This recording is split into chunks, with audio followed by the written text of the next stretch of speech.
Season 4, Episode 6 of Are You Afraid of the Dark? The Tale of the Quiet Librarian. About a killer librarian that uses her books to steal people's screams and also kidnap kids.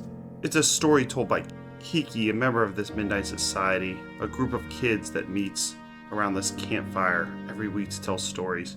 Does the impossible. She gets everyone to be quiet. She asks, what if there could be total silence? What if you could stop every sound, every buzz, and every breath? And if you take away sound, you take away life. After all, you wouldn't be able to breathe.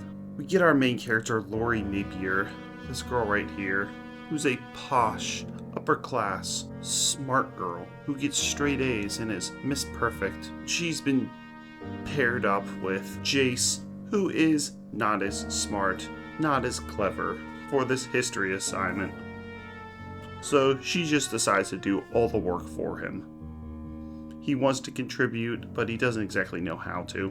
And she tells him this in a very snobby way. On one hand, she's doing all the work. On the other hand, she's insulting him as she's doing this work. Like, be quiet. I got this handled. You're not even smart enough to write this. And apparently this library has a basement, which is where this evil librarian lives.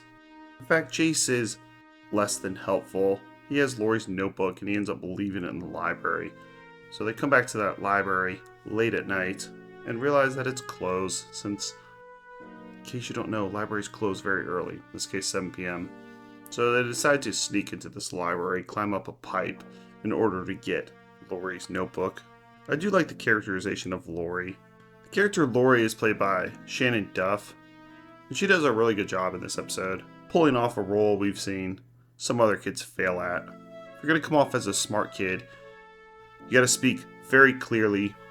You have to seem like you're better than everyone, and you actually have to demonstrate that you are smart.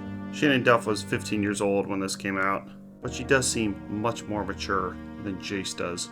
Pulls off the cocksured attitude that child actors like Hayden Panettiere were so good at pulling off, where they just have a little bit of attitude but also speak very, very clearly, and basically, you're gonna go get that book for me.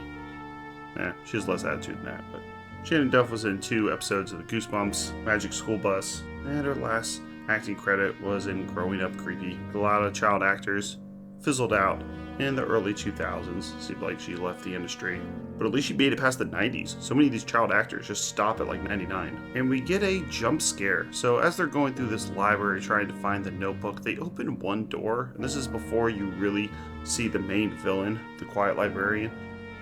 And they see these kids that look like ghosts that are trapped in this one room that stare at them very creepily. Some kids in the back are covered in cobwebs, clothing from 50 years ago, and the kids in the foreground look like they're more modern, so I think they're trying to make the point that this Quiet Librarian has been around for a long time, kidnapping these kids and putting them in this room. The trapped kid opens her mouth and goes to scream, and nothing comes out. This is a great scene because it comes out of nowhere. You expect them to run into this evil librarian that they've been talking about and we've seen some hints of.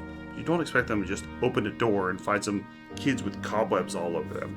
Also, it's very effective when someone goes to scream and nothing comes out because you're so used to that in horror movies. Someone opens their mouth very, very wide, gonna hear a loud screech. That's when I grab the remote and turn it down a little bit. But here, you hear nothing because their voices have been taken away. And right after that, we see the Quiet Librarian herself who stalks the kids with this open box that's going to take away their voices and eventually take away their lives. Because it takes away your breath too, so you can't breathe. So you turn into a ghost and go with these other kids. The Quiet Librarian takes away Jace's voice and tells him that silence is golden. This is a nice takeoff on the fact that, well, librarians always want everything to be quiet. If there's one thing you know about the library, it has books, and you gotta speak in hushed voices. The opposite of that, kids show all that in the sketch with Lori Beth Denberg, where she was very loud in the library. This is a library! The librarian also seems to be drawn to any type of noise, so the kids do anything they can to attract the librarian to a certain space so they can escape. So they'll start smashing records. They'll turn on the sound effect of a toy so the library goes over to the corner and they can sneak out. While Jace may not be a brainiac, he does have this rip-off Game Boy that he was playing when he was studying with Lori that he uses to finally stop the librarian and get her to speak very, very loudly. Though she's been laughing throughout this episode, so she'll speak in a hushed tone and then start laughing And then eventually these sounds overtake her and they're able to free the kids. So I guess no talking in the library, but you can laugh like a maniac is the lesson here. I think this is a good episode. It delivers on what you want. There's a long chase scene. There's an interesting villain who's attracted to sound effects. Seems like she might actually be blind with these glasses that she's wearing.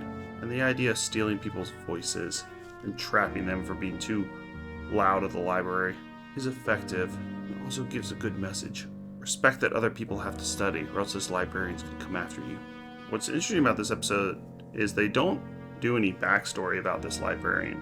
I don't think it needs it, but Are You Afraid of the Dark usually, because it's based on urban legends, almost always have a part where they go, this librarian, 100 years ago, was tortured by kids who were too loud, so she decided to take her revenge. But you actually don't get any of that. You just have to guess on how this entity came to be. They're able to free the souls of these kids, and I'm going to give this episode a 7 out of 10. This would definitely scare me as a kid. I love that she has this fluorescent box that steals people's voices and souls. And the library is a great place for a chase scene, because there's so many places to hide. Next up is The Tale of the Silent Servant. And check out our playlist for the other series that we've covered. We do every single episode: Black Mirror, Twilight Zone, of course Are You Afraid of the Dark, Mystery Science Theater 3000. Thanks a lot.